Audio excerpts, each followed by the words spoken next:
Hello everyone, Radhe Radhe. कैसे हैं आप लोग? आई होप आप लोग बहुत अच्छे होंगे और अपने आने वाले एग्ज़ाम की तैयारी भी बहुत अच्छे से कर रहे होंगे।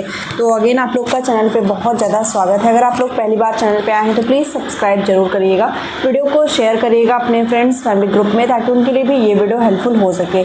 और आप मेरी ये वीडियो यूपी के किस ज़िले से देख रहे हैं, कॉमेंट सेक्शन में अपने डिस्ट्रिक्ट का नाम आप लोग ज़रूर कॉमेंट किया करिए। इससे क्या होता है कि अगर आने वाले डेज़ में पोर्टल पर आपके ज़िले का कोई भी नोटिफिकेशन आता है तो मुझे पता चलता है कि कितने लोग इसकी डिमांड किए हुए हैं या फिर मुझे किन डिस्ट्रिक्ट के लोगों के लिए ये वीडियो बनानी है। ठीक है, तो इससे काफ़ी ज़्यादा चीज़ें हेल्पफुल रहती हैं मेरे लिए भी।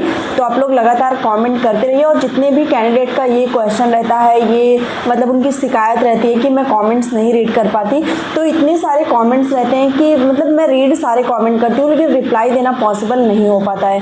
तो अगर बहुत इंपॉर्टेंट क्वेश्चन रहता है तो मैं किसी न किसी वीडियो के माध्यम से आप तक वो डिलीवर कर देती हूँ। बाकी आज की ये वीडियो काफ़ी ज़्यादा स्पेशल होने वाली है।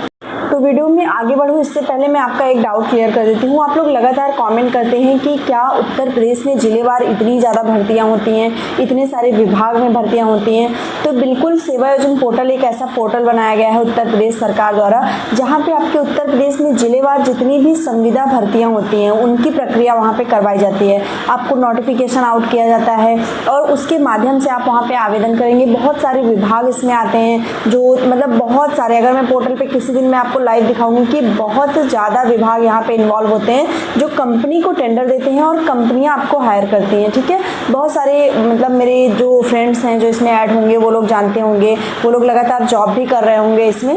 तो तमाम तरह के आपके पद आते हैं। तो उसी के श्रेणी में अगर देखें तो आपका पंचायती विभाग जो है, या जो आपका उत्तर प्रदेश में पंचायत विभाग है, इसके द्वारा आपके बहुत सारे पद जारी किए गए हैं। बहुत सारे जिलों में आपके आवेदन चल रहे हैं। लगभग अगर यहाँ पे मैं बात करूँ तो इस समय आपके लगभग 25 प्लस जिलों में आवेदन चल रहे हैं, जिसका प्रोसेस बहुत आसान है, बहुत ही इजी प्रोसेस है। और मैं ज़्यादातर वही चीज़ें कवर करती हूँ जिससे ज़्यादा से ज़्यादा कैंडिडेट मतलब इन्वॉल्व हो सकें, आवेदन कर सकें। क्योंकि अगर आप आवेदन ही नहीं कर पाएंगे मेरे वीडियो बनाने के बाद तो चीज़ें फिर आपके लिए हेल्पफुल नहीं होंगी, तो मेरा मतलब जो मेहनत है उसका कोई मतलब नहीं निकलेगा। और एक चीज़ जो आप लोग का थोड़ा सा डाउट रहता है कि हम आवेदन करते हैं, 2 से 3 बार हमने आवेदन किया, अभी तक कोई रिस्पॉन्स नहीं आया या अभी तक कोई इसका मतलब पॉजिटिव रिएक्शन नहीं आया। तो देखिए, किसी भी भर्ती के लिए अगर मैं बता दूं कि अगर 10 पद आपके आए हुए हैं तो आवेदक आपके 10,000 रहते हैं, तो उसमें कहीं ना कहीं आपका लक भी साथ देता है। और इस समय आप चाहे सीधी भर्ती की बात करें मेरिट के आधार पर या आपकी जो एग्ज़ाम के आधार पर जो भर्तियाँ होती हैं, दोनों में कॉम्पिटिशन बराबर है। लगातार स्टूडेंट्स एक्टिव हैं। आपने देखा होगा कि जो आपका उत्तर प्रदेश ग्रामीण आजीविका मिशन द्वारा भर्ती आई थी ब्लॉक स्तर की, उसमें लाखों की संख्या में कैंडिडेट इन्वॉल्व किए थे और लगभग 500 या 600 उसमें आपके पद यहाँ पे रखे गए थे। तो इस तरह से आपकी जो चीज़ें हैं वो बहुत हाई लेवल पे हो रही है। तो आपको थोड़ा सा पेशेंस रखना है। लगातार अगर आप मतलब जुड़े रहते हैं चैनल से, आप आवेदन वगैरह करते रहते हैं तो 101% आपके लिए चीज़ें हेल्पफुल होंगी। तो उत्तर प्रदेश में आपके पंचायत जो विभाग है उसके द्वारा आपके कुछ पद जारी किए गए हैं, जिसमें मैं आपको अपडेट दूंगी कि कौन से कैंडिडेट आवेदन कर सकते हैं, महिला आवेदन कर सकती हैं कि नहीं, पुरुष आवेदन कर सकती हैं नहीं, और आपका वर्क कैसा रहेगा। वर्क प्रोफाइल बहुत मैटर करता है। और संविदा भर्ती में आप लोग कोशिश किया करिए कि अपने डिस्ट्रिक्ट में आवेदन करिए, क्योंकि सैलरी वगैरह आपकी थोड़ा सा मतलब एक ठीक ठाक होती है। तो अगर आप अपने ज़िले में रहेंगे तो काफ़ी ज़्यादा अच्छा रहेगा कि आप अपना घर, अपना वर्क और अपना मतलब सारी चीज़ें बैलेंस करके चलेंगे और कहीं ना कहीं आपकी जो पैसा होगा उसकी बचत भी होगी। तो इसलिए मैं सजेस्ट करती हूँ कि आप अपने जनपद के आसपास जनपद में वर्क करिए या फिर कोशिश करिए कि आप अपने ही जनपद में रहिए, तो ज़्यादा बेस्ट रहेगा। यहाँ पे मैं बात करूँ तो आपके 4 तरह के पद आए हुए हैं। सबसे पहला एक आपका एग्जीक्यूटिव का है, दूसरा आपका डाटा एंट्री ऑपरेटर का पद आता है, तीसरा आपका यहाँ पे ऑफिस क्लर्क का पद आया हुआ है और चौथा आपका यहाँ पे मैनेजमेंट का MTS का पद आया हुआ है। ठीक है, तो 4 तरह के पद आपके इस विभाग द्वारा जारी किए गए हैं।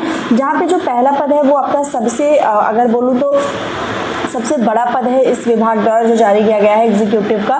ये आपका एक अधिकारी रैंक का अगर बोले या आपका ऑफिसर रैंक का पद है, जहाँ पे आपकी सैलरी 55,000 रुपये रखी गई है। अब यही अगर मैं लाइव दिखाती तो आपका डाउट और क्लियर हो जाता, बट ये वीडियो बहुत लॉन्ग हो जाती है, इसलिए मैंने आपको लाइव ना दिखा के मैं आपको डायरेक्ट अपडेट कर रही हूँ कि यहाँ पे आपकी सैलरी लगभग 55,000 है और जितने भी ग्रेजुएट और पोस्ट ग्रेजुएट कैंडिडेट हैं वो यहाँ पे आवेदन कर सकते हैं। ठीक है, एग्जीक्यूटिव के लिए इसमें भी आपकी 15 अगस्त लास्ट डेट रखी गई है।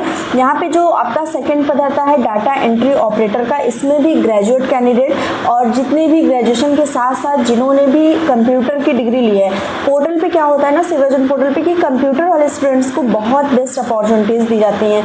तो जितने भी CCC वाले हैं या O लेवल वाले हैं या PGDCA वाले हैं, वो सभी यहाँ पे डाटा एंट्री ऑपरेटर के पद पे भी आवेदन कर सकते हैं। जहाँ पे अगर सैलरी की मैं बात करूँ तो यहाँ पे लगभग 22,000 रुपये आपकी सैलरी रखी गई है। 22 से 25,000 के रुपये 22 से 25,000 के बीच में आपकी यहाँ पे सैलरी रखी गई है। ठीक है, कहीं पे 23,000 कुछ रुपए रखा गया है, कहीं पे 24,000 रखा गया है। तो इसलिए जिले में थोड़ा बहुत अप एंड मतलब ऊपर नीचे सैलरी में हल्का फुल्का यहाँ पे रहता है। ठीक है, इसके बाद यहाँ पे जो आपका थर्ड पद है ऑफिस क्लर्क का, ये भी आपका ग्रेजुएट कैंडिडेट के लिए है। जहाँ पे आपको CCC स्टूडेंट्स जितने भी हैं जिन्होंने भी CCC किया हुआ है, उनको यहाँ पे आवेदन करने का मौका दिया जा रहा है। मतलब ग्रेजुएशन रहना चाहिए प्लस आपका CCC रहना चाहिए, तो आप यहाँ पे आवेदन कर सकते हैं। फिर आता है आपका MTS का पन।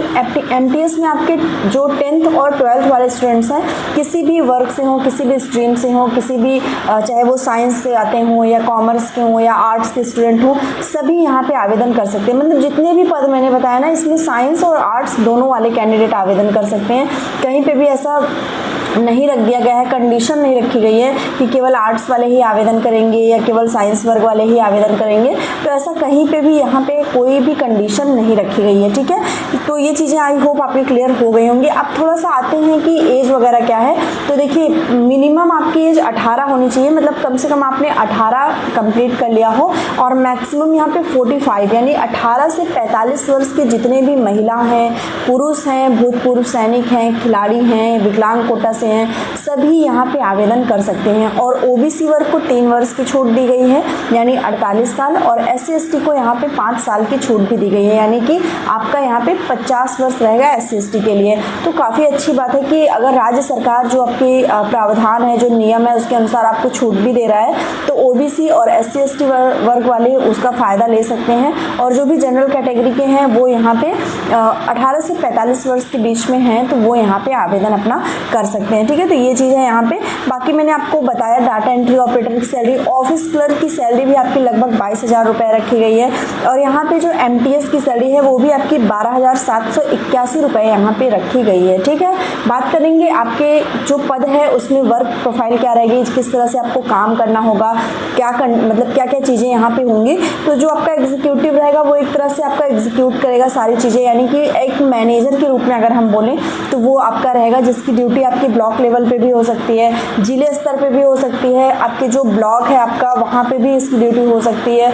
ठीक है, इसके अलावा आपका विकास भवन में भी इसकी ड्यूटी हो सकती है। तो इस तरह से इसका मतलब कहीं पे भी ये आपका होगा, क्योंकि यहाँ पे विकास प्राधिकरण का भी कुछ एनरोलमेंट आता है, तो वहाँ पे भी उसकी ड्यूटी हो सकती है। ठीक है, फिर आता है आपका डाटा एंट्री ऑपरेटर का, जो कि आपका टोटली ऑफिस वर्क है, यानी आपको कहीं पे भी फील्ड वर्क आपका है ही नहीं, ये आपका ऑफिस वर्क है। ऑफिस क्लर्क और डाटा एंट्री ऑपरेटर और MTS तीनों आपके यहाँ पे ऑफिस वर्क ही रखे गए हैं, मतलब आपको ऑफिस में काम करना होगा। तो महिलाओं के लिए तो बहुत बेस्ट है, क्योंकि आपको पता है कि फील्ड वर्क में बहुत सारे आपके अप एंड डाउन्स आते रहते हैं, बहुत सारी चीज़ें आती रहती हैं। थोड़ा सा मतलब महिलाओं के लिए थोड़ा सा सिक्योरिटी पर्पज से भी कम सही रहता है। तो यहाँ पे ऑफिस वर्क रहता है, तो आपका एक टाइम फिक्स रहता है कि हाँ इतने से इतने आपको जाना है और उसके बाद आपको वापस आ जाना है। ठीक है, तो यहाँ पे डाटा एंट्री ऑपरेटर भी आपका ऑफिस वर्क है, जहाँ पे आपको कंप्यूटर की नॉलेज अगर रहेगी तो आपको यहाँ पे और ज़्यादा वरीयता दी जाएगी। मतलब आपको अगर जितनी ज़्यादा संविदा भर्ती में यही एक बात होती है कि जितनी ज़्यादा आपको एक्सपीरियंस है, यानी जितना आपको नॉलेज है,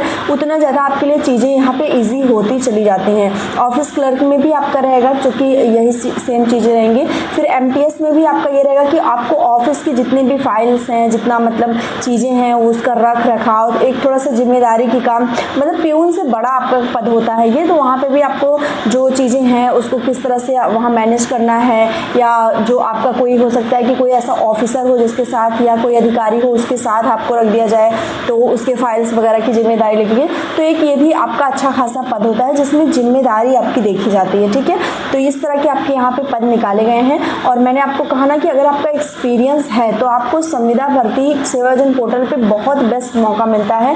अगर आपको एक्सपीरियंस है तो आप आवेदन करते समय ज़रूर से ज़रूर अपना एक्सपीरियंस लगाइएगा। 2 साल का है, 3 साल का है, 4 साल का है, जितना ज़्यादा एक्सपीरियंस होगा उतनी ज़्यादा चीज़ें आपके लिए यहाँ पे ईजी होती चली जाएंगी। तो आई होप आपको ये भी क्लियर हो गया होगा। अब यहाँ पे बात कर लेते हैं कि लास्ट डेट क्या है आवेदन का। तो जितने भी मैं आपको जनपद बताऊंगी इसमें आपको 15 अगस्त के पहले आवेदन कर लेना है। अगर आप आवेदन नहीं करते हैं तो पोर्टल आपका यहाँ पे बंद हो जाएगा, आपके जो जिले हैं वहाँ पे आवेदन आपका बंद हो जाएगा। तो 15 अगस्त के पहले आपको आवेदन कर लेना है। अब यहाँ पे जनपद देख लेते हैं कि किन किन जनपदों में आपका आवेदन चल रहा है। तो सबसे पहले आपके जनपद मेरठ आ जाता है, मेरठ के बाद आपका बुलंदशहर है, फिर गौतम बुद्ध नगर, बागपत, आगरा, मथुरा, कन्नौज, ललितपुर, वाराणसी, आजमगढ़, लखनऊ, उन्नाव, बहराइच, श्रावस्ती, अमेठी, हापुड़, शामली व यहाँ पे वाराणसी, प्रयागराज, बाराबंकी। तो इतने आपके यहाँ पे जनपद है जहाँ पे आपका आवेदन चल रहा है इस समय आपका पंचायती विभाग द्वारा। तो उत्तर प्रदेश से अगर आप हैं, इन जनपदों से हैं, तो फटाफट से अपने जनपद में आवेदन आप कर लीजिएगा।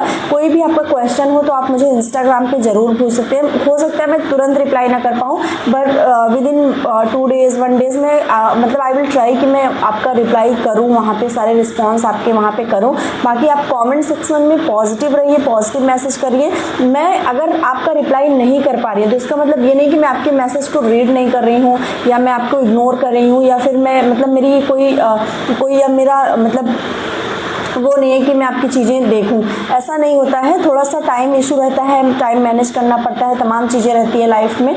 तो ये चीज़ें आप बैलेंस करके मैं चल रही हूँ। हालांकि आपके जितने भी क्वेश्चंस रहते हैं मैं उसको ज़रूर से ज़रूर देखती हूँ। तो आप लोग का कोई भी डाउट हो तो आप लोग कॉमेंट करिएगा। और सैलरी वगैरह भी मतलब मैंने सारी चीज़ें जितनी होती है ना मैंने क्लियर कर दिया है कि हाँ भाई ये है, ठीक है। लिंक मैं आपको कॉमेंट सेक्शन में पिन कर दूँगी, आप लोग जाइएगा पोर्टल पर। और जो आपके छोटे छोटे पॉइंट्स, वैसे तो सारी मेन चीज़ें मैंने कवर कर दी हैं, छोटे पॉइंट्स जो होंगे उसको आप लोग देख लीजिएगा। और पोर्टल पे आवेदन करने का आपका निःशुल्क है, यानी कोई फीस नहीं है आवेदन करने की।